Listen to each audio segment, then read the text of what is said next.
കണ്ണാടി എടുത്തു മാറ്റിയാലും എനിക്ക് നിങ്ങളെ കാണാനായിട്ട് സാധിക്കും. ദൈവാരാധനയ്ക്കായിട്ട് കടന്നു വന്ന എല്ലാ പ്രിയപ്പെട്ടവർക്കും കർത്താവായ യേശു ക്രിസ്തുവിൻ്റെ വിലയേറിയ നാമത്തിലുള്ള സ്നേഹവന്ദനം അറിയിക്കുന്നു. അപ്പോസ്തലനായ പൗലോസ് തൻ്റെ ജീവിതത്തെക്കുറിച്ച് 1 തിമോത്തിയോസ് 1-ാമത്തെ അധ്യായത്തിൻ്റെ 16-ാമത്തെ വാക്യത്തിൽ പറയുന്നത്, താൻ ദൈവകൃപയുടെ ഒരു പ്രദർശനമാണ് എന്നാണ്. ദൈവത്തിൻ്റെ കരുണ എത്രത്തോളം ഒരു വ്യക്തിയോട് ദൈവം കാണിക്കും എന്നതിൻ്റെ ഒരു ദൃഷ്ടാന്തമായിട്ട് ദൈവം തന്നെ നിർത്തിയിരിക്കുന്നു എന്നാണ് അപ്പോസ്തലനായ പൗലോസ് തന്നെക്കുറിച്ച് പറയുന്നത്. അതുകൊണ്ട് പൗലോസിൻ്റെ ജീവിതം, പൗലോസിൻ്റെ പ്രവർത്തനങ്ങൾ അതീവ പ്രാധാന്യമുള്ള, ശ്രദ്ധിക്കേണ്ട കാര്യമാണ്. യേശുക്രിസ്തുവിനെ മനസ്സിലാക്കാനായിട്ട് ദൈവം നൽകിയിരിക്കുന്ന ഒരു പ്രധാനപ്പെട്ട മുഖാന്തരം അപ്പോസ്തലനായ പൗലോസാണ്. കർത്താവായ യേശുക്രിസ്തുവിനെ സംബന്ധിക്കുന്ന സത്യങ്ങൾ നമുക്ക് പറഞ്ഞു തരാനായിട്ട് ദൈവം ഉപയോഗിച്ച മുഖാന്തരം അപ്പോസ്തലനായ പൗലോസാണ്. നമ്മൾ സുവിശേഷങ്ങൾ വായിച്ചാൽ കർത്താവിനെ നമുക്ക് ഒരു പരിധിവരെ മനസ്സിലാകും. എന്നാൽ പൗലോസ് എഴുതിയ 13 ലേഖനങ്ങൾ, അവിടെയാണ് നമ്മൾ സുവിശേഷങ്ങളിൽ കാണുന്ന കർത്താവായ യേശുക്രിസ്തു യഥാർത്ഥത്തിൽ ആരാണ് എന്നതിനെ സംബന്ധിച്ച് മനസ്സിലാക്കാൻ സാധിക്കുന്നത് പൗലോസിൻ്റെ എഴുത്തുകളിലൂടെയാണ്. അപ്പോൾ അതുകൊണ്ട് പൗലോസിനെ മനസ്സിലാക്കാനായിട്ട് ഒരു പരിശ്രമം നിങ്ങൾ ചെയ്യണം, ഞാൻ ചെയ്യണം. എനിക്ക് അങ്ങനെ ഒരു ആഗ്രഹം പണ്ട് കാലങ്ങളിൽ ഉണ്ടായിട്ടുണ്ട്. എങ്കിലും പൗലോസിനെ എനിക്ക് ശരിയായി മനസ്സിലായി എന്നൊന്നും ഞാൻ അവകാശപ്പെടുന്നില്ല. എന്നാൽ പൗലോസിനെ മനസ്സിലാക്കേണ്ടത് കർത്താവിനെ മനസ്സിലാക്കുന്നതിന് വളരെ ആവശ്യമായ കാര്യമാണ്. അവിടെ പൗലോസിനെക്കുറിച്ച് നമ്മൾ പറയുമ്പോൾ പൗലോസിനെ മനസ്സിലാക്കാനായിട്ട് സഹായിക്കുന്ന ചില പണ്ഡിതന്മാർ ഉണ്ട്. അപ്പോൾ അവരെ നിങ്ങൾക്ക് ഞാൻ പരിചയപ്പെടുത്താം. നിങ്ങൾ എത്ര പേരവരെ വായിക്കുമെന്നൊന്നും എനിക്കറിയത്തില്ല. എങ്കിലും എന്നെ കേൾക്കുന്ന ചിലരെങ്കിലും അതിന് താല്പര്യം കാണിക്കും എന്ന് ഞാൻ വിചാരിക്കുകയാണ്. പൗലോസിൻ്റെ ജീവിതത്തെക്കുറിച്ച് വളരെ ഗൗരവമായി പഠനം നടത്തിയ വളരെ പ്രസിദ്ധനായ ഒരു വേദപണ്ഡിതനും ദൈവഭക്തനുമായ മനുഷ്യനാണ് എഫ് ബ്രൂസ് എന്ന് പറയുന്നയാൾ. F Bruce. അപ്പോൾ അദ്ദേഹം 20-ാം നൂറ്റാണ്ടിലെ ഏറ്റവും പ്രസിദ്ധനായ കൺസർവേറ്റീവ് സ്കോളർ എന്നാണ് അദ്ദേഹത്തെക്കുറിച്ച് പറയുന്നത്. അപ്പോൾ അദ്ദേഹം പൗലോസിനെ പഠിക്കാനായിട്ട് വളരെ ശ്രമിച്ച ഒരു മനുഷ്യനാണ്. അദ്ദേഹം എഴുതിയ എസ്പെഷ്യലി ഒരു പുസ്തകമുണ്ട്, apostle Paul whose heart set free എന്ന് പറയുന്ന അദ്ദേഹത്തിൻ്റെ പുസ്തകം വളരെ സഹായകരവും പ്രസിദ്ധവുമായിരിക്കുന്ന ഒരു പുസ്തകമാണ്. രണ്ടാമത് അതിന് സഹായകരമായിരിക്കുന്ന വേറെ ഒരു മനുഷ്യനാണ് ഹോവർഡ് മാർഷൽ എന്ന് പറയുന്നതായിരിക്കുന്ന ആൾ. അദ്ദേഹം ആബർഡീൻ യൂണിവേഴ്സിറ്റിയിൽ ന്യൂ ടെസ്റ്റ്മെൻ്റ് വിഭാഗത്തിൽ അതിൻ്റെ തലവനായിട്ട് ഏകദേശം 30 വർഷം പ്രവർത്തിച്ച ആളാണ് ഹോവർഡ് മാർഷൽ എന്ന് പറയുന്നതായിരിക്കുന്ന ആൾ. അപ്പോൾ അദ്ദേഹത്തിൻ്റെ എഴുത്തുകളും പരിപാടികളും ഒക്കെ നിങ്ങൾക്ക് ഇൻ്റർനെറ്റിൽ നിങ്ങൾക്ക് ലഭിക്കും. ഈ പറഞ്ഞ 2 ആളുകളും നമ്മൾ അപ്പോസ്തല പ്രവൃത്തികൾക്ക് വ്യാഖ്യാന പുസ്തകം എഴുതിയിട്ടുള്ള ആളുകളാണ്. അവരുടെ വ്യാഖ്യാന പുസ്തകവും വളരെ നല്ല വ്യാഖ്യാന പുസ്തകങ്ങളാണ്. NICNT new international critical commentary എന്ന് പറയുന്ന ഒരു സീരീസ് ഉണ്ട്. അതിൽ അപ്പോസ്തല പ്രവൃത്തികളുടെ വ്യാഖ്യാനം എഴുതിയിരിക്കുന്നത് എഫ് ബ്രൂസാണ്. ടിൻഡെയിൽ സീരീസ് എന്ന് പറയുന്ന ഒരു സീരീസ് ഉണ്ട്. അതിൽ അപ്പോസ്തല പ്രവൃത്തികളുടെ വ്യാഖ്യാനം എഴുതിയിരിക്കുന്നത് ഹോവർഡ് മാർഷലാണ്. അപ്പോൾ അതുകൊണ്ട് ഈ 2 ആളുകൾ വളരെ പ്രസിദ്ധരാണ്. നിങ്ങളവരെ ശ്രദ്ധിക്കണം എന്ന് നിങ്ങൾ പൗലോസിനെ കുറിച്ച് പഠിക്കാൻ ആഗ്രഹിക്കുന്നുവെങ്കിൽ അവരെ അവഗണിക്കാനായിട്ട് സാധിക്കില്ല. വർത്തമാനകാലത്ത് ഈ 2 ഞാൻ പറഞ്ഞ ആളുകൾ മരിച്ചുപോയി കേട്ടോ. എനിക്ക് വലിയൊരു സന്തോഷമുള്ളത് ഈ എഫ് ബ്രൂസിനെ ഞാൻ നേരിട്ട് കണ്ടിട്ടുണ്ട്. വളരെ അടുത്ത് കാണാൻ പറ്റിയില്ല. അദ്ദേഹം ഞാൻ ഡളസ് തിയോളജിക്കൽ സെമിനാറിൽ പഠിക്കുന്ന കാലത്ത് അവിടെ വന്നിരുന്നു. അദ്ദേഹത്തിൻ്റെ ഒരു പ്രസംഗ സീരീസ് ഉണ്ടായിരുന്നു. അത് ഞാൻ ആൾക്കാരോടൊക്കെ പറയും, ഞാൻ എഫ് ബ്രൂസിനെ കണ്ടിട്ടുണ്ട് എന്ന് പറയാം. അതേ കാണാൻ പറ്റിയത് തന്നെ ഒരു വലിയ ഭാഗ്യമായിട്ടാണ് ഞാൻ വിചാരിക്കുന്നത്. ഹോവർഡ് മാർഷലിനെ കാണാൻ പറ്റിയിട്ടില്ല. എന്നാൽ ഹോവർഡ് മാർഷലിൻ്റെ ശിഷ്യനായിരുന്ന, അല്ലെങ്കിൽ അദ്ദേഹം ആണ് ഡാറൽ ബോക്ക് എന്ന് പറയുന്ന ആൾ, ഞങ്ങളെ പഠിപ്പിച്ച ആളാണ്. അപ്പോൾ അദ്ദേഹത്തിൻ്റെ ഗുരുവായിരുന്നു, അല്ലെങ്കിൽ അദ്ദേഹം ഡോക്ടറൽ വർക്ക് ചെയ്തത് ഹോവർഡ് മാർഷലിൻ്റെ കീഴിലാണ്. ഹോവർഡ് മാർഷലാണ് എൻ്റെ ഗൈഡ് എന്നൊക്കെ പറഞ്ഞാൽ ഭയങ്കര ഗെറ്റപ്പാണ് കേട്ടോ. ആബ്രഡീനിൽ പഠിച്ചതാണ് എന്നൊക്കെ പറഞ്ഞാൽ ഭയങ്കര ഒരു പണ്ഡിതന്മാരുടെ മധ്യത്തിൽ വളരെ പ്രസിദ്ധരായിരിക്കുന്ന ആളുകളാണ് അവർ. വർത്തമാനകാലത്ത് ഒരു പക്ഷേ ഏറ്റവും പ്രസിദ്ധനായ മിസിയോളജിസ്റ്റ്, അതുപോലെ തന്നെ പൗലോസിനെ വളരെ ഗൗരവമായി പഠിച്ചിട്ടുള്ള ഒരാളാണ് എക്കാർട്ട് സ്നാബൽ എന്ന് പറയുന്നതായിരിക്കുന്ന ആൾ. അദ്ദേഹം ട്രിനിറ്റി ഇവാഞ്ചലിക്കൽ തിയോളജിക്കൽ സെമിനാരിയിൽ ന്യൂ ടെസ്റ്റ്മെൻറ്റിലെ പ്രൊഫസറായിരുന്നു. അതുപോലെ തന്നെ ഫിലിപ്പൈൻസിൽ വളരെ കാലം മിഷണറി ആയിട്ട് പ്രവർത്തിച്ച ഒരാളാണ്. ഒരു പക്ഷേ എഴുത്തിൻ്റെ കാര്യത്തിൽ പറയുമ്പോൾ ഏറ്റവും അധികം എഴുത്തിൽ മുഖ്യനായിരിക്കുന്നയാൾ സ്നാബലാണ്. 1500 പേജുണ്ട് പൗലോസിനെ കുറിച്ച്. അദ്ദേഹം the missionary methods of Paul എന്ന് പറഞ്ഞ് എഴുതിയ പുസ്തകത്തിന് 1500 പേജുണ്ട്. ചുമ്മാ എഴുതിയ പുസ്തകമൊന്നുമില്ല കേട്ടോ, വളരെ ഗൗരവമായി എഴുതിയ ഒരു പുസ്തകമാണ്. കർത്താവായ യേശു ക്രിസ്തുവിൻ്റെ മിഷണറി പ്രവർത്തനം, അല്ലെങ്കിൽ മിഷൻസ് ആൻഡ് ക്രൈസ്റ്റ് എന്ന് പറയുന്ന 1500 പേജുള്ള വേറെ ഒരു പുസ്തകം അത് എഴുതിയിട്ടുണ്ട്.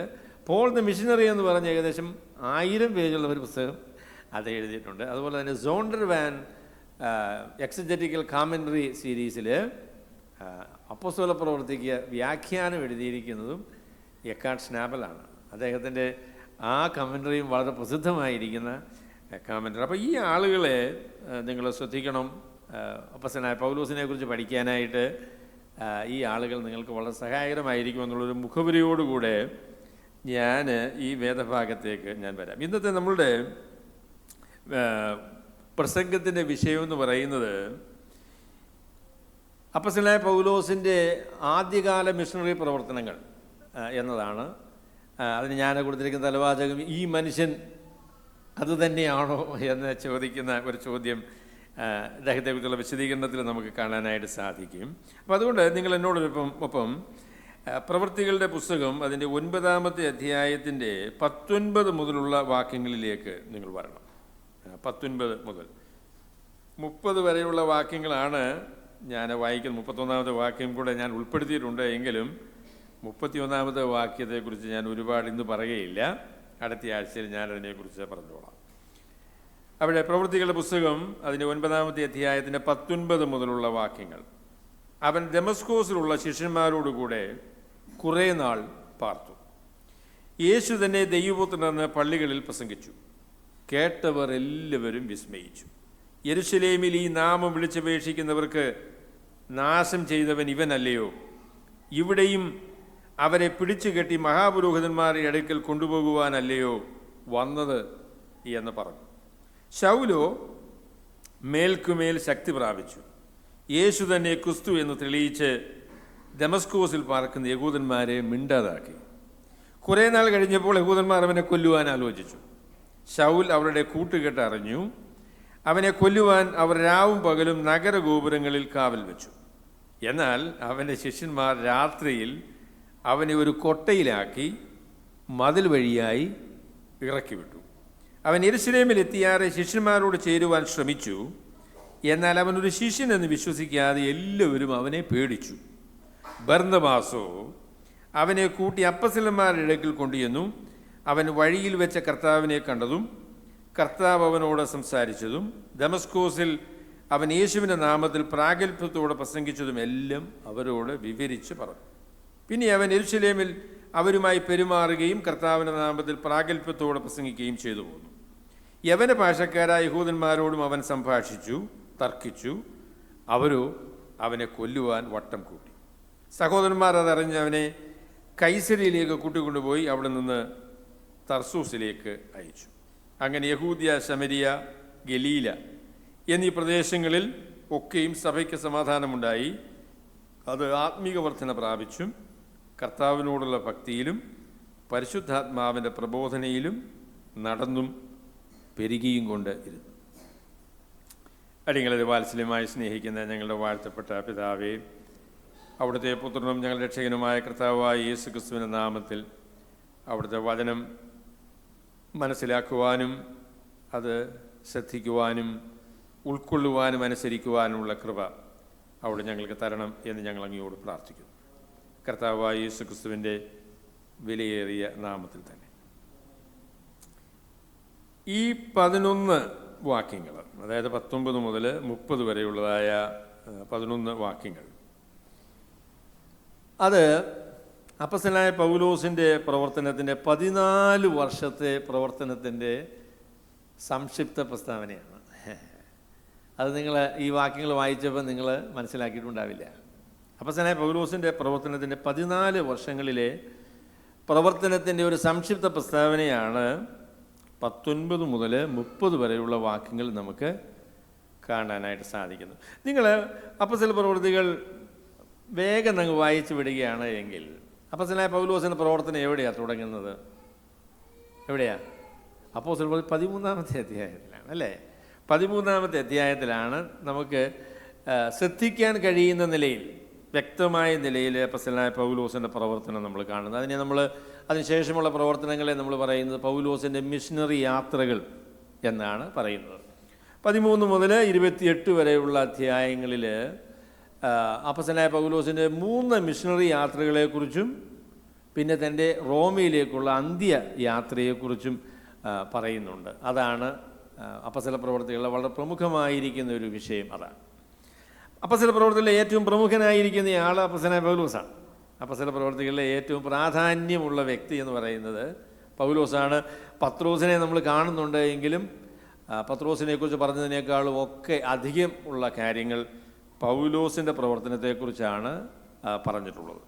അപ്പോഴേ ഇതിൻ്റെ ഒരു ക്രൊണോളജി ഞാൻ ആദ്യമേ പറയാം. ഇതിൻ്റെ ഒരു ക്രൊണോളജി പറയാം. അപ്പോസ്തല പ്രവർത്തികൾ മാത്രം വായിച്ചാൽ ഈ പറഞ്ഞ സംഭവം എങ്ങനെയാണ് നടന്നതെന്ന് നമുക്ക് മനസ്സിലാവില്ല.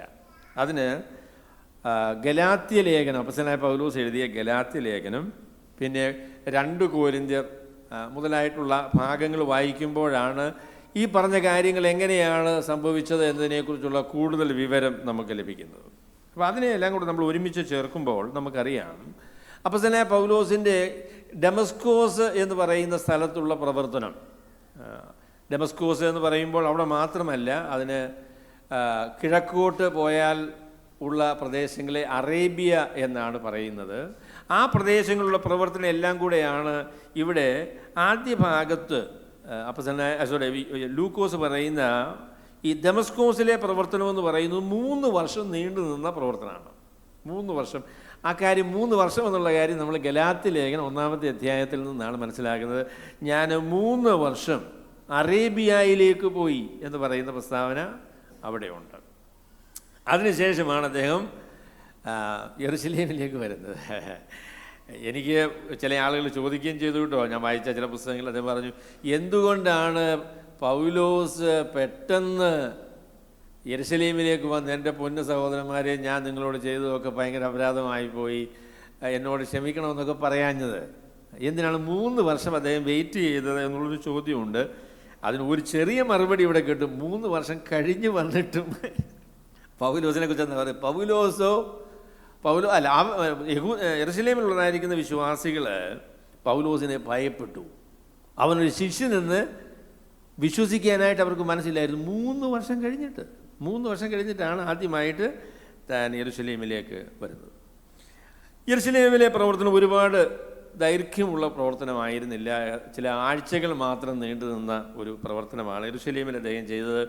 അപ്പോൾ അതിനെക്കുറിച്ച് 22-ാമത്തെ അധ്യായത്തിൽ, അപ്പോസ്തല പ്രവൃത്തി 22-ാമത്തെ അധ്യായത്തിൽ പൗലോസിൻ്റെ പ്രസംഗത്തിൽ താൻ പറഞ്ഞിട്ടുണ്ട്, എനിക്ക് യഥാർത്ഥത്തിൽ യെരുശലേമിൽ വേല ചെയ്യുന്നതായിരുന്നു ഇഷ്ടം എന്ന് അദ്ദേഹം പറഞ്ഞു. അതിന് കാരണം ദൈവത്തോട് പറഞ്ഞു കേട്ടോ. കാരണം പറഞ്ഞു, യെരുശലേമിൽ വേല ചെയ്യാൻ കൊള്ളാവുന്ന ഏറ്റവും ക്വാളിഫൈഡ് ആയിട്ടുള്ള, ഏറ്റവും കൊള്ളാകുന്നയാളെന്ന് പറയുന്നത് ഞാനാ കർത്താവേ എന്ന് പൗലോസ് കർത്താവിനോട് പറഞ്ഞു. കാര്യം എന്താണെന്ന് ചോദിച്ചാൽ, ഈ പട്ടണത്തിൽ ചെറുപ്പം മുതൽ പരീശന്മാരുടെ സമ്പ്രദായം അനുസരിച്ച് ന്യായപ്രമാണം പഠിക്കുകയും ന്യായപ്രമാണത്തിൽ പാണ്ഡിത്യം സമ്പാദിക്കുകയും ഒരുപക്ഷെ ഗമാലിയലിന് ശേഷം അദ്ദേഹത്തിൻ്റെ സ്ഥാനത്ത് ഇസ്രയേലിൻ്റെ ഉപദേഷ്ടാവായിരിക്കുകയും ചെയ്യേണ്ട ആളാണ് പൗലോസ്. അപ്പോൾ അദ്ദേഹം ഇത്രയും പരിജ്ഞാനമുള്ള ഒരു മനുഷ്യൻ മാത്രമല്ല, ദൈവമക്കളെ ഉപദ്രവിക്കുന്ന കാര്യത്തിൽ ഞാൻ എത്രത്തോളം ശുഷ്കാന്തിയോടുകൂടെ ഇവിടെ പ്രവർത്തിച്ചു. ആളുകൾക്ക് എൻ്റെ മാനസാന്തരം കണ്ട് മാനസാന്തരപ്പെടാനായിട്ടുള്ള അവസരം ഉണ്ടാകും. എന്നെ കണ്ടാൽ മതിയല്ലോ, ആളുകൾക്ക് മാനസാന്തരപ്പെടാൻ പറ്റുമല്ലോ. ഞാൻ വിശ്വസിച്ചതും പറഞ്ഞതുമായിരിക്കുന്ന കാര്യങ്ങൾ സത്യമല്ല എന്ന് എനിക്ക് ബോധ്യം വന്നതിനെക്കുറിച്ച് പറയുമ്പോൾ അവർക്കത് മനസ്സിലാകുമെന്ന് ദൈവത്തോട് കർത്താവിനോട് പൗലോസ് പറഞ്ഞു. അപ്പോൾ പൗലോസിൻ്റെ കർത്താവ് പറഞ്ഞു, നീ പോകാം, അവർ നിൻ്റെ വാക്ക് കൈക്കൊള്ളുകയില്ല എന്ന് കർത്താവ് പറഞ്ഞു. നിന്നെ നിയമിച്ചിരിക്കുന്നത് യെരൂശലേമിലെ വേലയ്ക്കായിട്ടല്ല, ജാതികളുടെ അടുക്കലേക്ക് സുവിശേഷം എത്തിക്കുക എന്ന ഉദ്ദേശത്തോടു കൂടെയാണ് നിന്നെ വിളിച്ചിരിക്കുന്നത് എന്നുള്ള കാര്യം പൗലോസിനോട് പറഞ്ഞു. അങ്ങനെ പൗലോസ് അവിടെ നിന്ന് യെരൂശലേമിൽ നിന്ന് പോയി. പിന്നെ 14 വർഷം കഴിഞ്ഞിട്ട് അദ്ദേഹം മടങ്ങി വരുന്നത് കേട്ടോ. പിന്നെ 14 വർഷം കഴിഞ്ഞിട്ടാണ് അദ്ദേഹം യെരൂശലേമിലേക്ക് മടങ്ങി വരുന്നത്. അപ്പോഴേ യെരൂശലേമിലായിരുന്നപ്പോഴും പുള്ളിക്ക് പ്രശ്നമായി. പൗലോസിനെ കൊല്ലാനായിട്ട് അവർ വട്ടം കൂട്ടി. അപ്പോൾ സഹോദരന്മാരെല്ലാം കൂടെ അദ്ദേഹത്തെ കൈസരിയിലേക്ക് അയച്ചു. അവിടെ നിന്ന് അദ്ദേഹം തർസോസിലേക്ക് പോയി. തർസോസ് എന്ന് പറയുന്നത് അദ്ദേഹത്തിൻ്റെ ജന്മസ്ഥലമാണ്. കിലിക്കിയ എന്ന് പറയുന്ന നഗരത്തിലാണ് അദ്ദേഹം ജനിച്ചത്. അപ്പോൾ അതുകൊണ്ട് അദ്ദേഹത്തിൻ്റെ ഹോം ടൗൺ, തൻ്റെ സ്വന്തം ദേശത്തേക്ക് അദ്ദേഹം മടങ്ങിപ്പോയി. അവിടെ 11 വർഷം അവിടെ അദ്ദേഹം പ്രവർത്തിച്ചു. 11 വർഷത്തെ പ്രവർത്തനം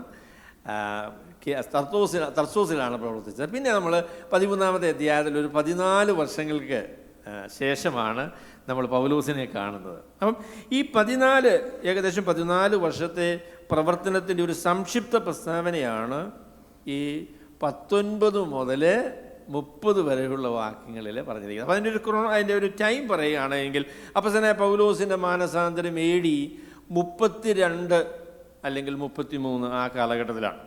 AD 32-33 കാലഘട്ടത്തിലാണ് പൗലോസ് മാനസാന്തരപ്പെടുന്നത്.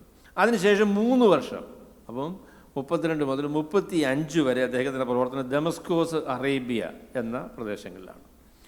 35-ന് ശേഷം 45 വരെയുള്ള കാലഘട്ടത്തിൽ അദ്ദേഹത്തിൻ്റെ പ്രവർത്തനം എന്ന് പറയുന്നത് തർസോസിലാണ്, കിലിക്കിയ എന്ന് പറയുന്ന സ്ഥലത്താണ്. 45-ലാണ് അദ്ദേഹത്തിൻ്റെ ആദ്യത്തെ മിഷനറി യാത്ര എന്ന് പറയുന്നത്. അങ്ങനെയാണ്. പിന്നെ 3 മിഷനറി യാത്രകൾക്ക് ശേഷം അദ്ദേഹത്തെ അവസാനമായി റോമയിലേക്ക് കൊണ്ടുപോകുന്നത് AD 62-ലാണ്. അപ്പം ആദ്യകാല പ്രവർത്തനങ്ങൾ ഏകദേശം 14 വർഷം. പിന്നീടുള്ള പ്രവർത്തനങ്ങളെന്ന് പറയുന്നത് ഈ 3 മിഷനറി യാത്രയും പിന്നെ തന്നെ അന്ത്യയാത്രയും, അത് ഏകദേശം 20 വർഷം. അങ്ങനെ 20-ഉം 14-ഉം ഒരു 34-35 വർഷത്തെ പ്രവർത്തനമാണ് അപ്പോസ്തലനായ പൗലോസിൻ്റെ മിഷനറി പ്രവർത്തനം എന്ന് പറയുമ്പോൾ ഉള്ളത്. അപ്പോൾ അതിനെക്കുറിച്ച് ഒരു വാക്കുകൂടെ പറഞ്ഞിട്ട് ഞാനിതിലേക്ക് വരാം. അപ്പോസ്തലനായ പൗലോസിൻ്റെ മിഷനറി പ്രവർത്തനം താൻ ആരംഭിക്കുന്നത് 13-ാമത്തെ അധ്യായത്തിലാണ് എന്ന് വിചാരിക്കുന്ന ചില ആളുകളുണ്ട്. അങ്ങനെ വിചാരിക്കുന്ന ആളുകളുണ്ട്. അപ്പോസ്തലനായ പൗലോസിനെ മിഷനറി ആക്കിയത് അന്ത്യോക്യയിലെ സഭയാണ് എന്ന് പറയുന്ന ചില ആളുകളുണ്ട്. അത് ശരിയല്ല. അതിന് കാരണം എന്താ? അപ്പോസ്തലനായ പൗലോസ് തന്നെ പറയും, ഞാൻ മനുഷ്യരിൽ നിന്നല്ല ഈ ശുശ്രൂഷ പ്രാപിച്ചത്. എന്നെ അപ്പോസ്തലനാക്കിയതോ എന്നെ മിഷനറി ആക്കിയതോ ഒന്നും ഒരു മാനുഷിക ക്രമീകരണം മുഖാന്തരമായിട്ടല്ല എന്ന കാര്യം അദ്ദേഹം വ്യക്തമായിട്ട് പറഞ്ഞിട്ടുണ്ട്. സുവിശേഷം പ്രസംഗിക്കാനായിട്ട്, സുവിശേഷ പ്രവർത്തനം നടത്താനായിട്ട്, മിഷനറി വേല ചെയ്യാനായിട്ട് അപ്പോസ്തലനായ പൗലോസ് തീരുമാനിച്ചത് ഇവിടെ പറയുന്നുണ്ട്. ഉടനെ തന്നെ എന്നാണ് പറയുന്നത്. അതിനെക്കുറിച്ച് പറയുന്ന വാക്യതാണ്, അവൻ ദമസ്കോസിലെ ശിഷ്യന്മാരോട് കുറേ നാൾ പാർത്തു. യേശു തന്നെ ദൈവപുത്രൻ എന്ന പള്ളികളിൽ പ്രസംഗിച്ചു. പെട്ടെന്നെന്ന് പറയുന്നൊരു വാക്കുണ്ടല്ലോ, അവൻ ശിഷ്യന്മാരുടെ കൂടെ ഒരു ഈത്തൂസ് എന്ന് പറയുന്നതായിരിക്കുന്ന ഒരു വാക്ക് അതിൻ്റെ മൂല ഭാഷയിലുണ്ട്. പെട്ടെന്ന് immediately he started to preach Christ. തൻ്റെ മാനസാന്തരത്തിന് ശേഷം 3 ദിവസം മിണ്ടാതിരുന്നു കേട്ടോ. മാനസാന്തരത്തിന് ശേഷം തന്നെ കണ്ണ് കാണാൻ വയ്യാതെ 3 ദിവസം ഇരുന്നു. 4-ാം ദിവസം മുതൽ പുള്ളി സുവിശേഷം വേല തുടങ്ങിയതാണ്. സുവിശേഷം പറയാനായിട്ട് എത്ര നാൾ വൈകണം രക്ഷിക്കപ്പെട്ടതിന് ശേഷം? വൈകേണ്ടത്.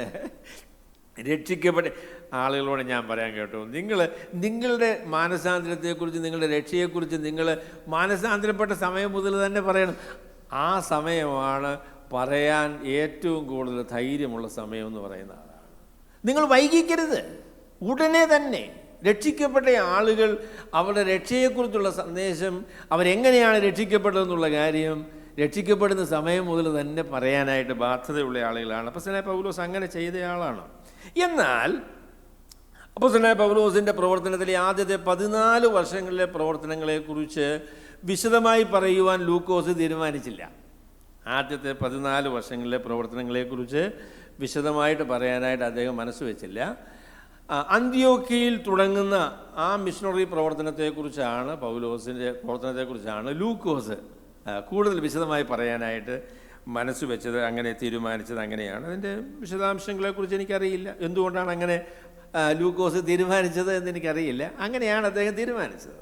അപ്പോൾ ആദ്യത്തെ 14 വർഷത്തെ പ്രവർത്തനത്തെക്കുറിച്ച്, പൗലോസിൻ്റെ പ്രവർത്തനത്തെക്കുറിച്ച് അധികമായിട്ട് പറയുന്നില്ല. എന്നാൽ 2 കൊരിന്ത്യർ അതിൻ്റെ 11-ാമത്തെ അധ്യായത്തിൽ അപ്പോസ്തലനായ പൗലോസ് അതിൻ്റെ മിഷണറി പ്രവർത്തനത്തിലുള്ള അനേകം അനുഭവങ്ങളെക്കുറിച്ച് പറയുന്നുണ്ട്. അതിൽ പല അനുഭവങ്ങളും ഈ ആദ്യകാലത്തെ 14 വർഷങ്ങളിൽ സംഭവിച്ചതാകാനാണ് സാധ്യത. 1 കുറയെ 40 അടി 5 വട്ടം കൊണ്ടു.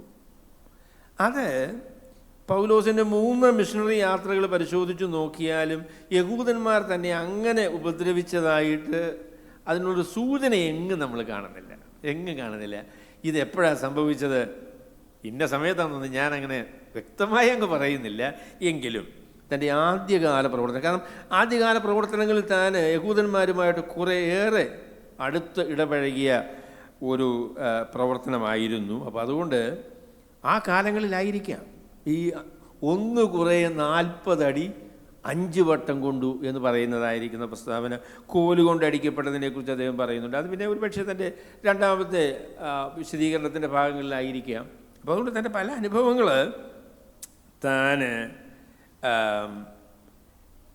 ഈ തൻ്റെ ലേഖനങ്ങളിൽ താൻ രേഖപ്പെടുത്തിയിട്ടുണ്ട്. അപ്പോൾ അതുകൊണ്ട് ആദ്യത്തെ 14 വർഷത്തെക്കുറിച്ച് ഈ 11 വാക്യമേ പറഞ്ഞിട്ടുള്ളൂ. എന്നാൽ പിന്നീടുള്ള കാലത്തെക്കുറിച്ചാണ് ലൂക്കോസ് വിവരിക്കുക. ശരി, നമുക്ക് ഈ വാക്യങ്ങളിലേക്ക് വരാം. അപ്പം ആദ്യമായിട്ട് ഞാൻ പറയാൻ ആഗ്രഹിക്കുന്നത്, അവൻ ദമസ്കോസുള്ള ശിഷ്യന്മാരോടുകൂടെ കുറേ നാൾ പാർത്തു. അപ്പം ഞാൻ ആദ്യമായിട്ട് പറയാൻ ആഗ്രഹിക്കുന്ന പ്രസ്താവന, ഈ ഭാഗത്തു നിന്ന് പറയാൻ ആഗ്രഹിക്കുന്ന കാര്യം, നമ്മൾ എത്ര വലിയ ആളുകളാണെങ്കിലും ക്രിസ്തീയ ജീവിതവും ക്രിസ്തീയ ശുശ്രൂഷയും തനിയെ ചെയ്യാനായിട്ട് സാധിക്കുകയില്ല. നമുക്ക് ദൈവമക്കളുടെ, ദൈവസഭയുടെ കൂട്ടായ്മ അനിവാര്യമാണ് എന്നതാണ് ഞാൻ ഒന്നാമത് പറയാൻ ആഗ്രഹിക്കുന്ന കാര്യം.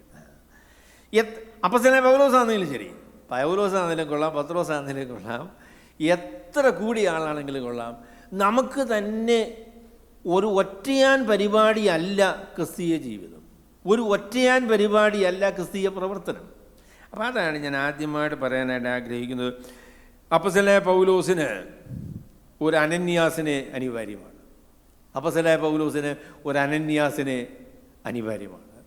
താൻ അന്ധനായിട്ട് ജീവിതത്തിൽ എന്താണ് താൻ ചെയ്യേണ്ടത്, തൻ്റെ ജീവിതത്തിൻ്റെ ലക്ഷ്യം എന്താണ് എന്നതിനെക്കുറിച്ച് വ്യക്തതയില്ല, അല്ലെങ്കിൽ അതിനെക്കുറിച്ച് അങ്ങനെ ചിന്തിച്ച് നിൽക്കുന്ന അവസരത്തിൽ തൻ്റെ മേൽ കൈവച്ച്, സഹോദര ശൗലേ, നിനക്ക് വന്നപ്പോൾ വഴിയിൽ വെച്ച് പ്രത്യക്ഷപ്പെട്ട ആ കർത്താവ് നിൻ്റെ ഭാവിയെക്കുറിച്ച്, നീ എന്താണ് ചെയ്യാൻ പോകുന്നത് എന്നതിനെക്കുറിച്ച് എന്നോട് സംസാരിച്ചിരിക്കുന്നു. അത് നിനക്ക് പറഞ്ഞു തരാനായിട്ടാണ് ദൈവം എന്നെ അയച്ചത് എന്ന് പറഞ്ഞു. എൻ്റെ പൊന്നു സഹോദരങ്ങളെ, ഞാൻ പറയട്ടെ, ക്രിസ്തീയ ജീവിതവും ക്രിസ്തീയ വേലയും നമുക്ക് തനിയെ ചെയ്യാനായിട്ട് നമുക്ക് സാധിക്കില്ല. അങ്ങനെ തനിയെ ജീവിക്കാനായിട്ട് ദൈവം നമ്മളെക്കുറിച്ച് ഉദ്ദേശിക്കുന്നുമില്ല. അവിടെയാണ് ദൈവത്തിൻ്റെ സഭയുടെ പ്രാധാന്യം എന്ന് പറയുന്നതാണ്, കൂട്ടായ്മ എന്ന് പറയുന്നതാണ്. അനന്യാസിനെ ദൈവം അയച്ചതിൻ്റെ ഉദ്ദേശം എന്താണെന്ന് ചോദിച്ചാൽ, അദ്ദേഹത്തെ ദൈവസഭയിലേക്ക് സ്വീകരിക്കുവാൻ, ദൈവമക്കളുടെ കൂട്ടായ്മയിലേക്ക് സ്വീകരിക്കുവാൻ, അദ്ദേഹത്തിന് കൈത്താങ്ങൽ കൊടുക്കുവാൻ, അദ്ദേഹത്തെ ഉത്സാഹിപ്പിക്കുവാനായിട്ടാണ് അനന്യാസിനെ ദൈവം ശൗലിൻ്റെ അടുക്കിലേക്ക്, പൗലോസിൻ്റെ അടുക്കിലേക്ക് അയക്കുന്നത്. എൻ്റെ പൊന്നു സഹോദരങ്ങളെ, ഞാൻ പറയാം, we have a ministry to one another. അന്യോന്യമുള്ള ഒരു ശുശ്രൂഷ നമുക്ക് ദൈവം തന്നിട്ടുണ്ട്. നിങ്ങൾക്ക് പ്രസംഗിക്കാനുള്ള കഴിവില്ലായിരിക്കാം, ശരിയായിരിക്കാം, എന്നാൽ നിങ്ങൾക്ക് മറ്റുള്ളവരെ ഉത്സാഹിപ്പിക്കുവാൻ, സഹായിക്കുവാൻ, അവരുടെ സങ്കടങ്ങളിൽ അവരോട് ഒത്തുചേരുവാൻ, അവരെ ധൈര്യപ്പെടുത്തുവാൻ നിങ്ങളെക്കുറിച്ച് ദൈവം ആഗ്രഹിക്കുന്നു. അത് വളരെ പ്രാധാന്യമേറിയ ഒരു ശുശ്രൂഷയാണ്.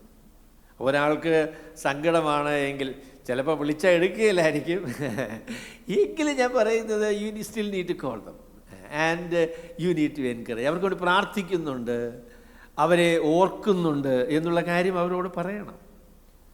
നമുക്ക് നമ്മളുടെ കൂട്ടായ്മ എത്രത്തോളം ഹൃദ്യമാണെന്ന് എനിക്കറിയില്ല കേട്ടോ, എന്നാൽ അത് നമ്മളുടെ ഉത്തരവാദിത്തമാണ് എന്ന് ഞാൻ നിങ്ങളോട് പറയട്ടെ. We need to help each other.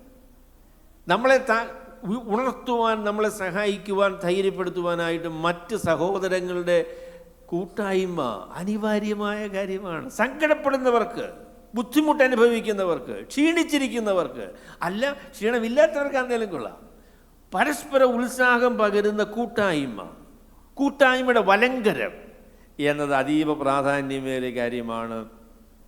അനന്യാസ്, ദമസ്കോസിലുള്ളതായിരിക്കുന്ന ശിഷ്യന്മാർ, ദമസ്കോസിലുള്ളതായിരിക്കുന്ന ആളുകൾ അപ്പോസ്തലനായ പൗലോസിനെ സ്വീകരിച്ചു, അദ്ദേഹത്തോട് ചേർന്ന് നിന്നു, അദ്ദേഹത്തെ ഉപദേശിച്ചു, അദ്ദേഹത്തെ ധൈര്യപ്പെടുത്തി, അദ്ദേഹത്തോടൊപ്പം പ്രവർത്തിക്കാനായിട്ട് മനസ്സ് വെച്ചു.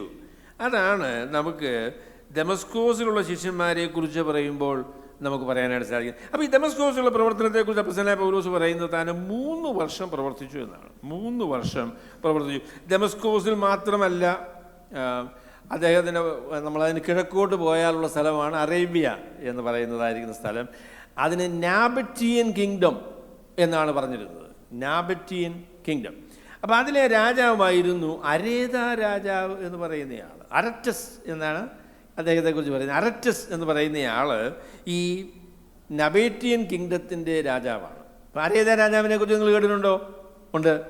അത് 2 കൊരിന്ത്യർ 11-ാമത്തെ അധ്യായത്തിൽ പറഞ്ഞു, എന്നെ പിടിക്കാനായിട്ട് അരേത രാജാവിൻ്റെ ചേവകരെ കാവൽ നിർത്തി, എന്നാൽ അവരുടെ പിടിയിലകപ്പെടാതെ സഹോദരന്മാരെന്നെ ഒരു കൊട്ടയിലാക്കി താഴോട്ട് ഇറക്കി വിട്ടു, ഞാൻ ഓടി രക്ഷപ്പെട്ടു എന്ന് 2 കൊരിന്ത്യർ 11-ാമത്തെ അധ്യായത്തിൽ പറഞ്ഞു. അതേ സംഭവമാണ് ഇവിടെ പറയുന്നത്. പറഞ്ഞു, സഹോദരന്മാരെന്നെ കൊട്ടയിലാക്കി താഴേക്ക് വിട്ടു എന്ന് പറയുന്ന. അതിനെക്കുറിച്ച് വർണ്ണനമാക്കി പറഞ്ഞപ്പോൾ പറഞ്ഞു, നമ്മളെ ആരെങ്കിലും കൊട്ടയിലിറക്കി താഴോട്ട് വിട്ടായിരുന്നെങ്കിൽ പിന്നെ നമ്മുടെ പ്രസംഗം എങ്ങനെ കുട്ടയിലിറങ്ങി താഴേക്ക് പോയി രക്ഷപ്പെടാൻ പറ്റും, എങ്ങനെയാണ് കൊട്ടയിൽ ദൈവം പിടിവെക്കുന്നത് എന്നതിനെക്കുറിച്ചൊക്കെ പ്രസംഗിക്കാൻ പൗലോസ് ഒരു പ്രസ്താവന പറഞ്ഞു എന്നുള്ള കാര്യം ശരിയാണ്. അപ്പോൾ അതിനെക്കുറിച്ച് ഒരു പ്രസ്താവനയുടെ ഇതിനെക്കുറിച്ച് പറയണം. സാധാരണഗതിയിൽ നിങ്ങൾ കേട്ടിട്ടുള്ള, അത് വളരെ അപ്രസിദ്ധമായിരിക്കുന്ന ഒരു പ്രസ്താവനയല്ല. സാധാരണ പറയുന്നത്, അപ്പോസ്തലനായ പൗലോസ് മാനസാന്തരപ്പെട്ടതിന് ശേഷം 3 വർഷം അറേബ്യ മരുഭൂമിയിലേക്ക് പോയി. അവിടെ കർത്താവിൻ്റെ പാദപീഠത്തിൽ ഇരുന്ന് താൻ പഠിച്ച കാര്യങ്ങളെല്ലാം വീണ്ടും പഠിക്കുകയായിരുന്നു എന്ന് പറയുന്ന പ്രസ്താവന നിങ്ങൾ കേട്ടുകയാണ്. അത് പലരും പറയുന്ന കേട്ടോ, എന്നാലും ശരിയല്ല, അത് ശരിയല്ല. അപ്പോസ്തലനായ പൗലോസ് 3 വർഷം ചെയ്തതായിരിക്കുന്ന പ്രവർത്തനം എന്ന് പറയുന്നത് ദൈവസന്നിധിയിൽ ഇരുന്നു, കർത്താവിൽ നിന്ന് കേട്ടു എന്നൊക്കെയുള്ള കാര്യം ശരിയാണെങ്കിലും അദ്ദേഹം തീവ്രമായിട്ട് മിഷണറി പ്രവർത്തനത്തിൽ വ്യാപൃതനായിരുന്നു എന്നതാണ് ഈ 3 വർഷത്തെക്കുറിച്ച് പറയാൻ പറ്റുന്നത്. അങ്ങനെ പറയാനുള്ള കാര്യം എന്താ? അങ്ങനെ മറ്റുള്ളവർ പറഞ്ഞ് എനിക്ക് ഇഷ്ടപ്പെട്ടില്ല, അതുകൊണ്ട് ഞാനിങ്ങനെ അങ്ങ് പറയുക, അങ്ങനെയാണെന്നോ അതിൻ്റെ കാരണം? അല്ലല്ലോ. എഫബ്രൂസ് എന്ന് പറയുന്ന പണ്ഡിതൻ അതിനെക്കുറിച്ച് പറയുന്നത് എന്താണെന്ന് ചോദിച്ചാൽ, അരേത രാജാവിൻ്റെ ചേവകം, അരേത രാജാവിൻ്റെ പടയാളികൾ എന്നെ പിടിക്കാനായിട്ട് പട്ടണത്തിന് കാവൽ വെച്ചു. ഞാൻ ചോദിക്കട്ടെ, മൗനവ്രതം അവലംബിക്കുന്ന, മരുഭൂമിയിൽ ഇങ്ങനെ പ്രാർത്ഥിച്ചിരിക്കുന്ന ഒരാളിനെ എന്തിനാണ് പിടിക്കുന്നേ? അപ്പോൾ ഇങ്ങനെ ഇതെങ്ങനെ കുത്തിയിട്ട് ഇങ്ങനെ പ്രാർത്ഥിക്കുന്ന കണ്ടു. അപ്പോൾ അരേത രാജാവ് തോന്നി, ഇവനെ ഒന്ന് പിടിക്കണം. അതുകൊണ്ട് എന്ത് ചെയ്യണം? അദ്ദേഹത്തെ പിടിക്കാനായിട്ട് നമുക്ക് കാവൽ വയ്ക്കണം. അങ്ങനെ അതിൻ്റെ പരിപാടിയുണ്ടോ? ഇല്ലെന്നേ.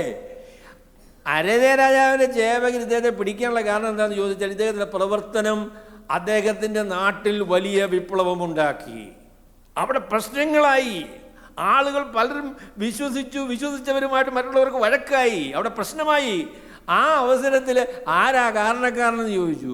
പൗലോസ് എന്ന് പറയുന്നൊരു ബിരുദനാണ് ഇതിൻ്റെ പിൻപിൽ പ്രവർത്തിക്കുന്നത് എന്ന് ആൾക്കാർ പറഞ്ഞു. അവനെ പിടിക്കണം എന്ന് അരേത രാജാവ് തീരുമാനിച്ചു.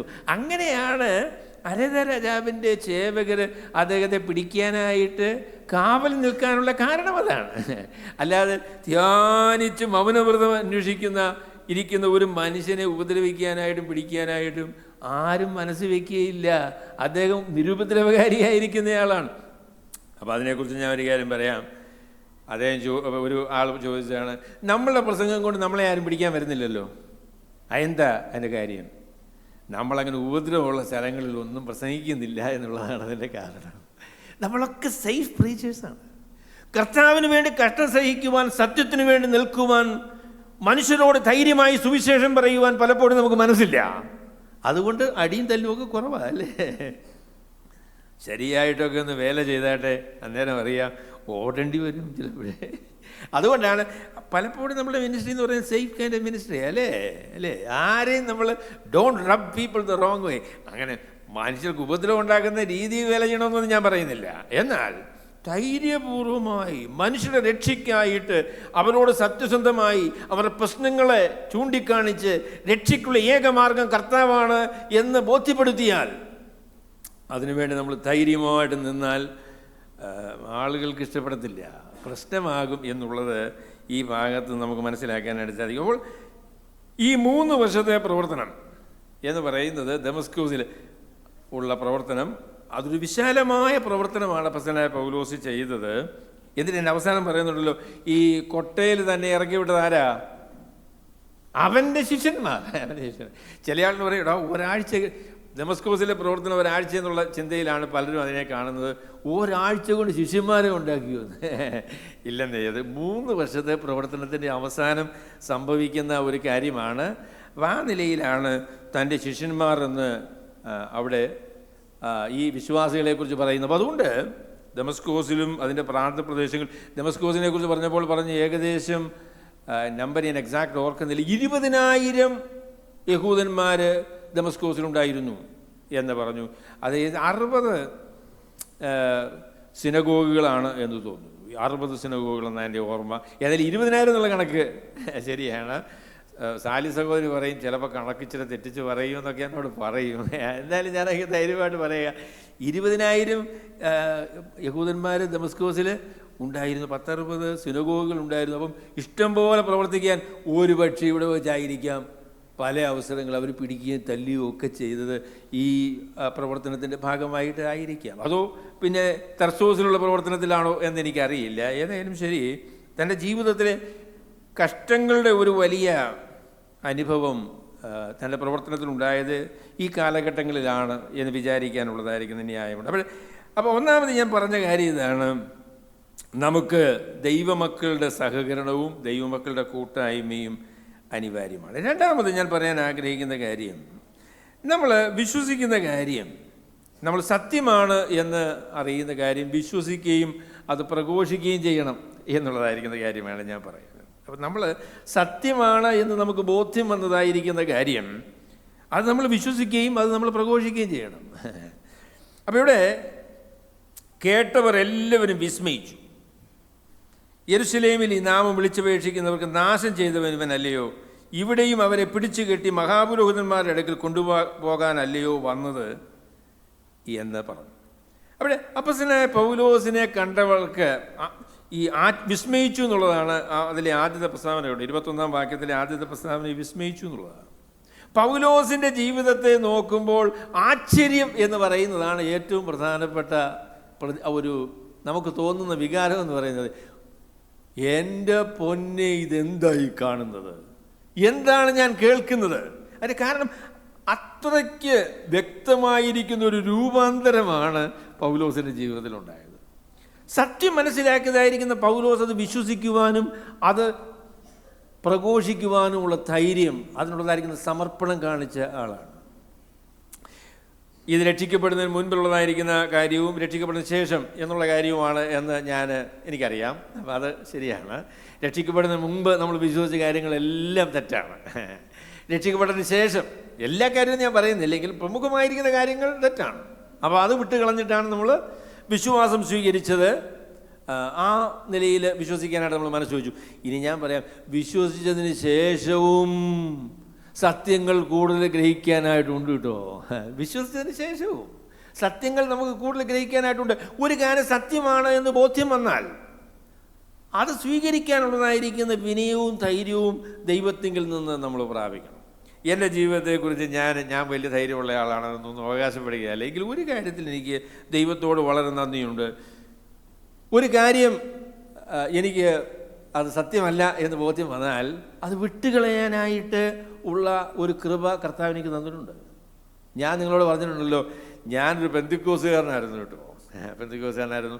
എനിക്കൊരല്പം പ്രസംഗിക്കാനൊക്കെ കഴിവുള്ളത് കൊണ്ട് പെന്തിക്കോസുകാരുടെ കൂട്ടത്തിൽ അവർ പറയുന്ന കാര്യങ്ങളിൽ ചില കാര്യങ്ങളൊക്കെ വിയോജിക്കുന്നെങ്കിലും മിണ്ടാതെ ഇങ്ങനെ നിന്നായിരുന്നെങ്കിൽ ഒരു പക്ഷേ കേരളത്തിലെ ഏറ്റവും പ്രമുഖനായ, അല്ല ഒരുപക്ഷെ ഇന്ത്യയിലെ ഏറ്റവും പ്രമുഖനായ പെന്തക്കോസ്ത് പ്രസംഗകൻ ആകാനായിട്ട് ഒരുപക്ഷെ എനിക്ക് സാധിക്കുമായിരുന്നു. ഞാൻ പെന്തക്കോസ്ത് പ്രസ്ഥാനം വിട്ടുപോകുന്ന കാലത്ത് തന്നെ എനിക്ക് പെന്തക്കോസ്തുകാരുടെ സമൂഹത്തിൽ ഒരു പ്രസംഗകൻ എന്നുള്ള പേരുണ്ടായിരുന്നു.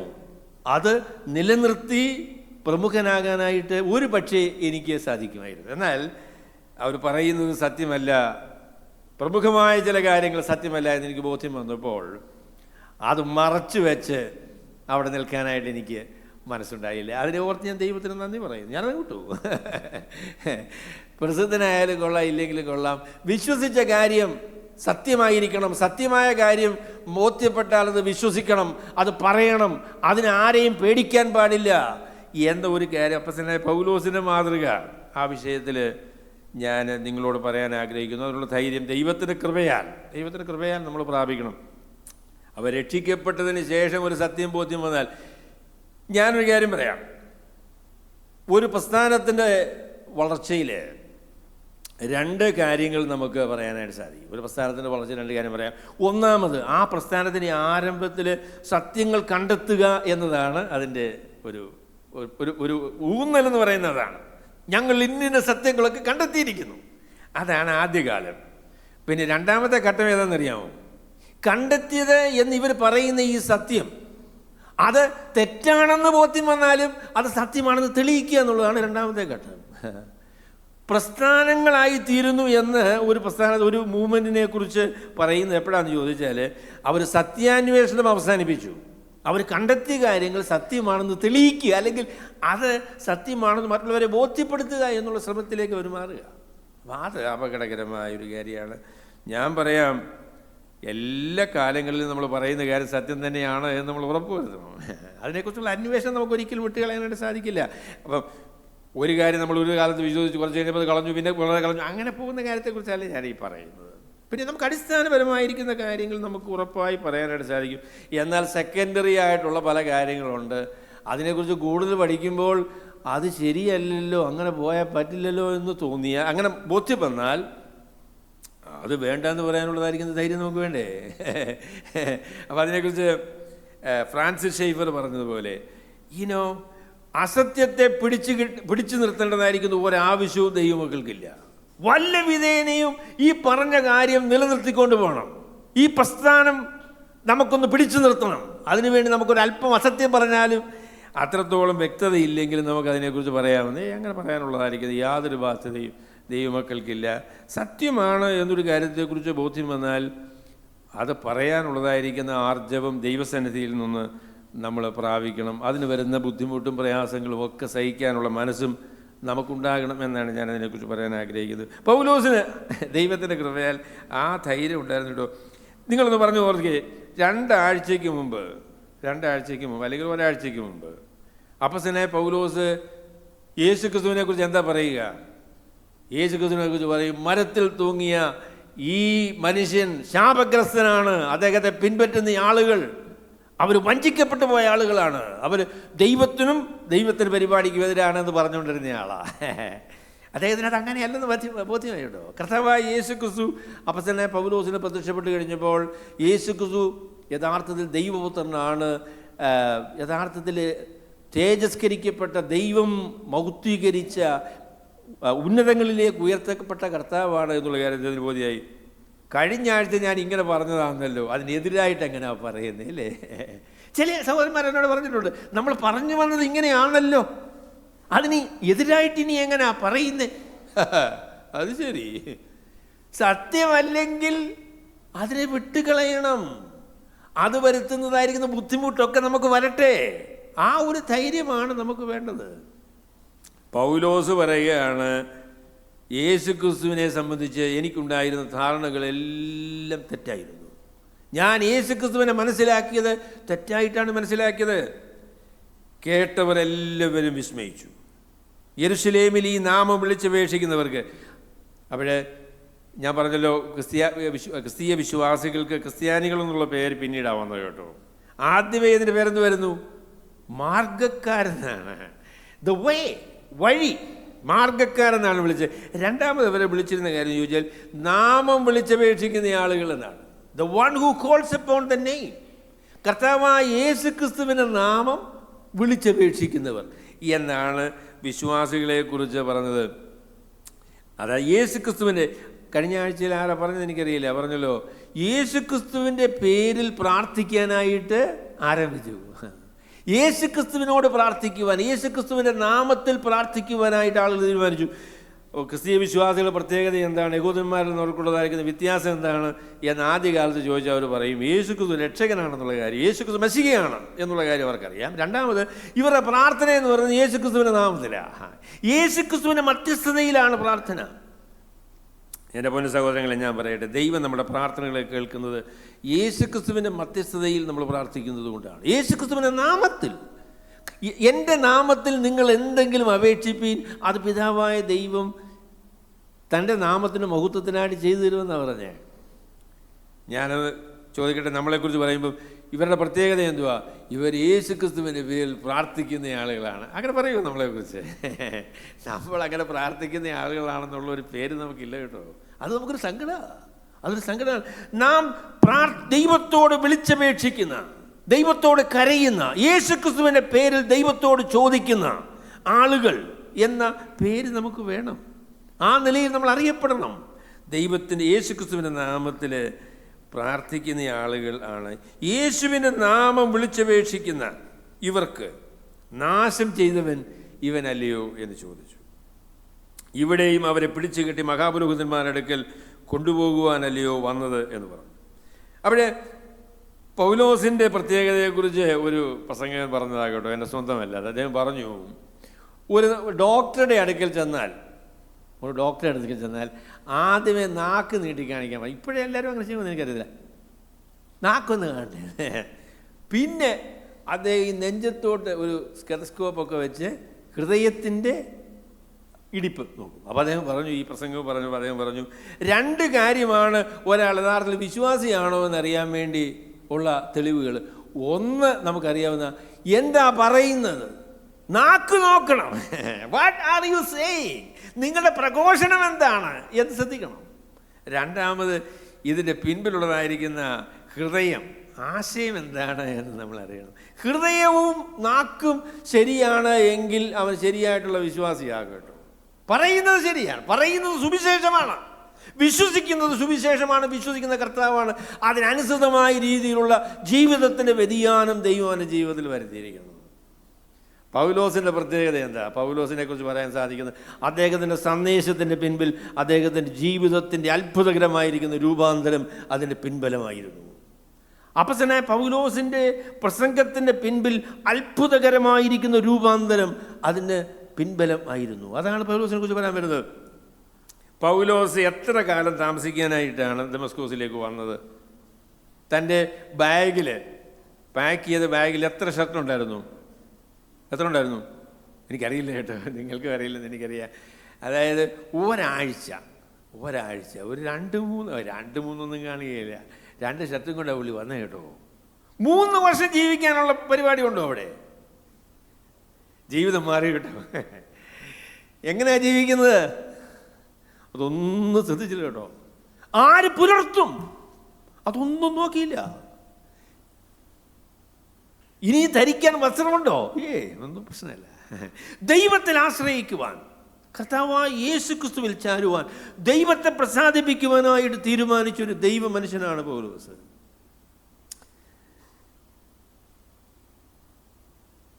ഭക്ത സിംഗ് എന്ന് പറയുന്ന ആൾ, അദ്ദേഹം ഒരു സിഖുകാരനായിരുന്നു. അദ്ദേഹം കാനഡയിൽ വെച്ചാണ് രക്ഷിക്കപ്പെടുന്നത്. അദ്ദേഹം ബോംബെയിൽ അന്ന് കപ്പലിലാണ് വരുന്നത്. കപ്പൽ വന്നിറങ്ങി അവിടെ അപ്പനും അമ്മയും ഭാര്യയും തൻ്റെ ഒരു മകനും, അന്ന് 1, 2, 3 വയസ്സ് പ്രായമുള്ള ഒരു മകനും, അങ്ങനെയാണ് ആ ഒരു കുടുംബമാണ് അദ്ദേഹത്തിനുണ്ടായിരുന്നത്. വന്നിറങ്ങിയപ്പോൾ തലയെക്കെട്ട് കെട്ടിയ, താടി നീട്ടി വളർത്തിയ, മുടി കണ്ടിക്കാത്ത ഒരു മനുഷ്യനായിട്ടാണ് അദ്ദേഹം കാനഡയിലേക്ക് പോയത്. തിരിച്ചങ്ങനെ തന്നെ വരും എന്ന പ്രതീക്ഷയാണ് അപ്പനും ഭാര്യയ്ക്കും. മോനെന്ന കാര്യങ്ങൾ അറിയത്തില്ല ഉള്ളത്. അതേ തിരിച്ചു വന്നപ്പം തലയെക്കെട്ടില്ല, തലമുടി വളരെ പറ്റയായിട്ട് വെട്ടിയിട്ടുണ്ട്, മീശയില്ല. അവർ നടുങ്ങി, ഇതെന്ത് മനുഷ്യനാണ്? അപ്പോൾ അദ്ദേഹം പറഞ്ഞു, ഞാൻ കർത്താവായ യേശു ക്രിസ്തുവിനെ കണ്ടുമുട്ടി, ഞാനൊരു വിശ്വാസിയായി തീർന്നു, ഞാനൊരു ക്രിസ്ത്യാനിയാണ് എന്ന് പറഞ്ഞു. തൻ്റെ മുഖത്തേക്ക് ഒരു പ്രാവശ്യം നോക്കിയതിന് ശേഷം തൻ്റെ ഭാര്യ തിരിച്ചു നടന്നു.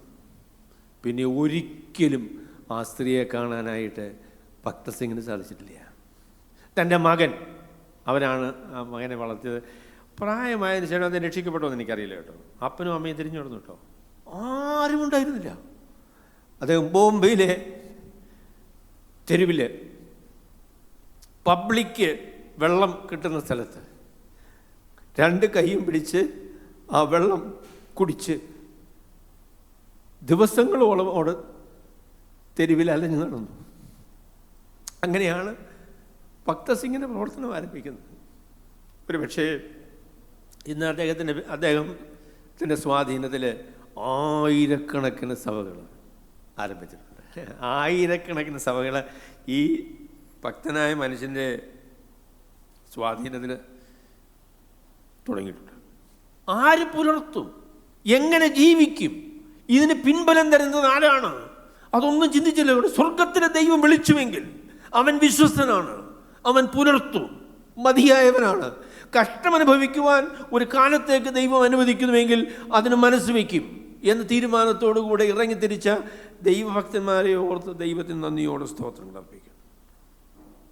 2-3 ദിവസം അല്ലെങ്കിൽ ഒരാഴ്ച ദമസ്കോസിൽ കഴിയാമെന്ന് വിചാരിച്ച് വന്ന പൗലോസ് പിന്നീട് യെരുശലേമിലേക്ക് തിരിച്ചു പോകുന്നു 3 വർഷം കഴിഞ്ഞതിന് ശേഷം.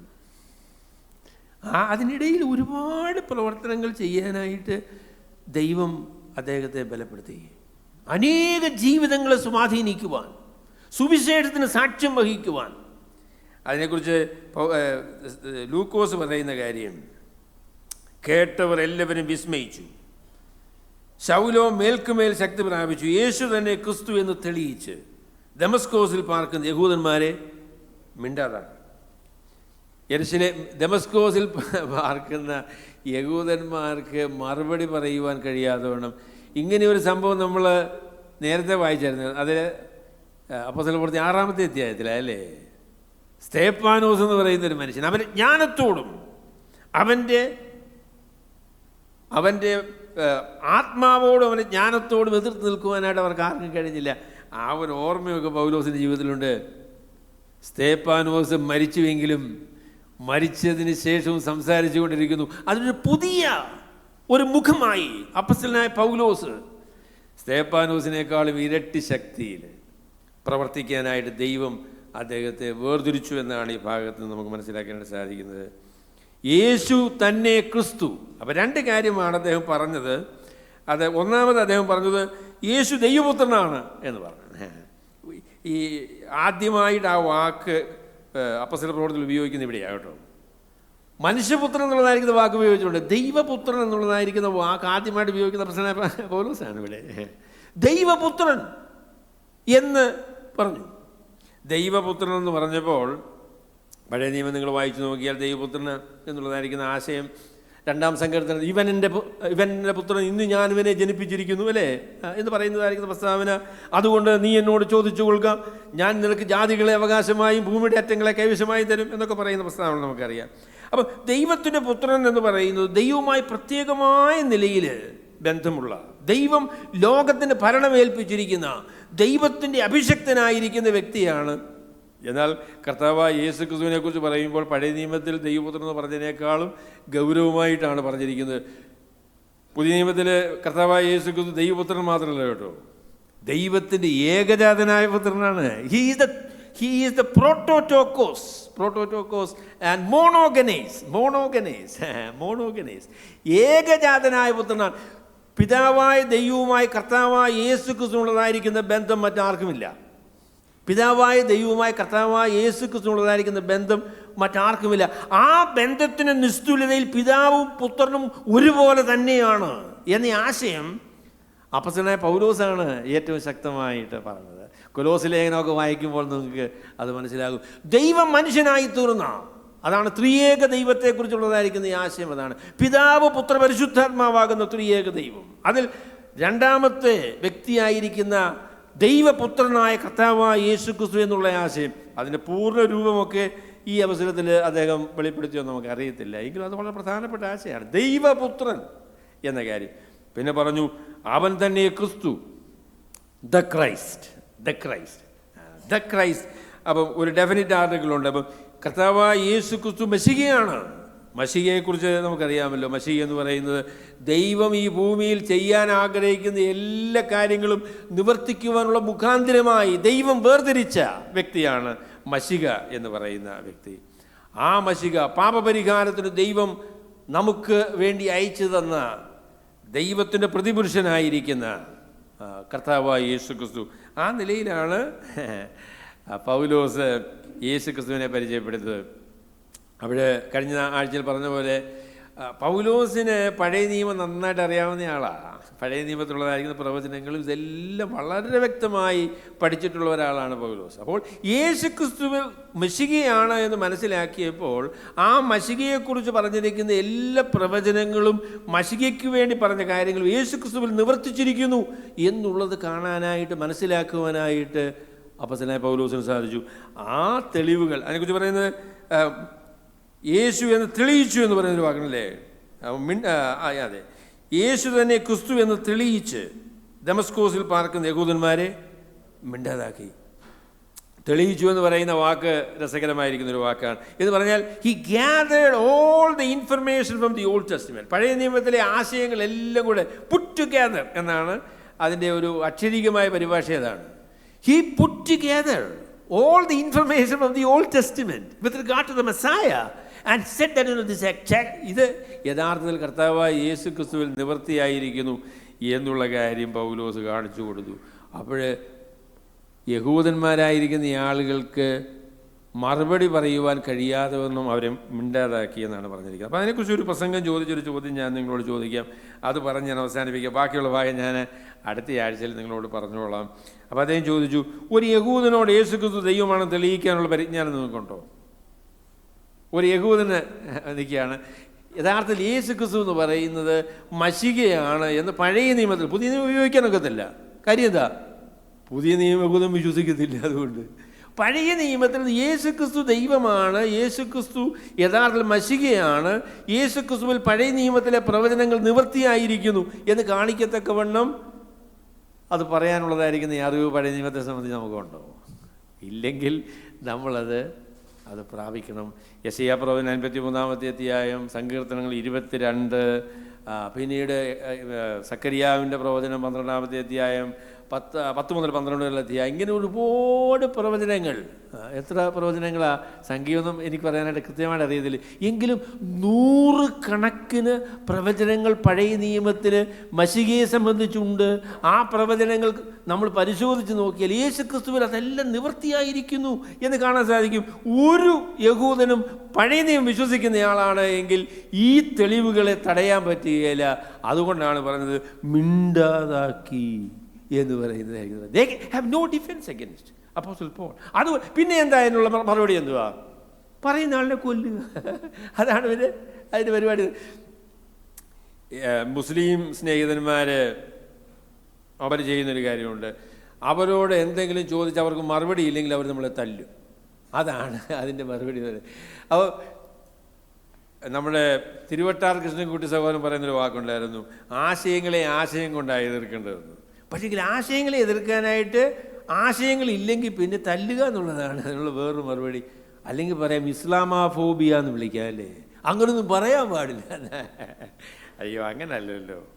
നിങ്ങൾ പറയുന്ന കാര്യം അതിന് മറുപടി പറയാൻ സാധിക്കില്ലെങ്കിൽ നിങ്ങളുടെ ആശയം അത് തെറ്റായ ആശയമാണെന്നാണ് അതിൻ്റെ അർത്ഥം. അതിന് മറുപടി പറയുവാൻ നിങ്ങൾക്കില്ലെങ്കിൽ നിങ്ങൾ പറയുന്ന ഈ ആശയം തെറ്റാണ് എന്നാണ് അതിൻ്റെ അർത്ഥം. അതുകൊണ്ട് യഹൂദന്മാരെ മിണ്ടാതെ കുറേ നാൾ കഴിഞ്ഞപ്പോൾ യഹൂദന്മാരെ കൊല്ലുവാൻ ആലോചിച്ചു. അതേ ഉള്ളൂ ഇനി വഴി എന്താണെന്ന് ചോദിച്ചാൽ ഈ പറയുന്ന കാര്യത്തെ എതിർക്കാൻ പറ്റുകയില്ല. അതുകൊണ്ട് ഈ പറയുന്ന ആളിനെ ഇല്ലാതാക്കാനായിട്ട് നമ്മൾ ശ്രമിക്കുക. That is the best argument by a fool. ഒരു ഭോഷനായ മനുഷ്യൻ്റെ ഏറ്റവും വലിയ ആർഗ്യുമെൻ്റ് എന്ന് പറയുന്നത് പറയുന്നത് വാദഗതികൾക്ക് മറുപടി ഇല്ലെങ്കിൽ പറയുന്ന ആളിനെ നിശബ്ദമാക്കുക എന്നതാണ് അതിൻ്റെ ഒരു വഴിയെന്ന് പറയുന്നത്. അതുകൊണ്ട് അവനെ കൊല്ലാനായിട്ട് തീരുമാനിച്ചു. എന്നാൽ ശൗൽ ഈ കൂട്ടുകെട്ടറിഞ്ഞ് രാവും പകലും അവനെ കൊല്ലുവാൻ നഗരത്തിൽ കാവൽ വെച്ചു. എന്നാൽ ശിഷ്യന്മാർ രാത്രിയിൽ അവനെ ഒരു കൊട്ടയിലാക്കി താഴെ കൊണ്ടു. നല്ല ഉയരമുണ്ട് കേട്ടോ, നല്ല ഉയരം. അപ്പോൾ ആ ഉയരത്തിൽ ഇപ്പോൾ അന്ന് വീടുകളൊക്കെ പണിയുന്നത് വലിയ മതിലുകളുടെ മുകളിലാണ്. ഒരു പക്ഷേ ഒരു 10-40 അടി ഉയരം കാണുമായിരിക്കും. അപ്പോൾ അതിനകത്തുനിന്ന് ഒരു കൊട്ടയിൽ മുന്നിലാണ് ആൾക്കാർ ഇദ്ദേഹത്തെ പിടിക്കാൻ നിൽക്കുന്നത്. അപ്പോൾ കൊട്ടയിൽ ഇദ്ദേഹത്തെ ആക്കിയതിന് ശേഷം താഴോട്ട് ഇറക്കി വിട്ടു. പുറകിൽ കൂടെ ഇദ്ദേഹം രാത്രിയിൽ ആരും കാണാതെ ഓടി. ഒരാഴ്ചത്തെ നടപ്പ് നടന്നാലേ യെരുശലേമിൽ വരത്തുള്ളൂ കേട്ടോ. വലിയ ബുദ്ധിമുട്ടാണ്. പക്ഷെങ്കിൽ അപ്പം അതിനെക്കുറിച്ചും കൂടെ ഒരു പ്രസ്താവന പറയാം. ദൈവം നമുക്ക് തരുന്നതായിരിക്കുന്ന ഈ അവസരങ്ങൾ, അല്ലെങ്കിൽ ദൈവം നമ്മളുടെ ജീവിതത്തെക്കുറിച്ച് ഉദ്ദേശിക്കുന്ന കാര്യങ്ങൾ പൂർത്തിയാകുന്നത് വരെ നമ്മളെ നശിപ്പിക്കാനായിട്ട് ആർക്കും സാധിക്കില്ല. ദൈവം നമ്മളെ ഏൽപ്പിച്ചതായിരിക്കുന്ന ശുശ്രൂഷകൾ നിവർത്തിക്കുന്നത് വരെ നമ്മെ കൊല ചെയ്യുവാനും നമ്മളെ ഇല്ലായ്മ ചെയ്യുവാനും ശത്രുവിന് സാധിക്കുകയില്ല എന്നുള്ള ധൈര്യം നമുക്ക് ദൈവവചനത്തിൽ നിന്ന് ഉറപ്പായിട്ട് പറയാൻ പറ്റും.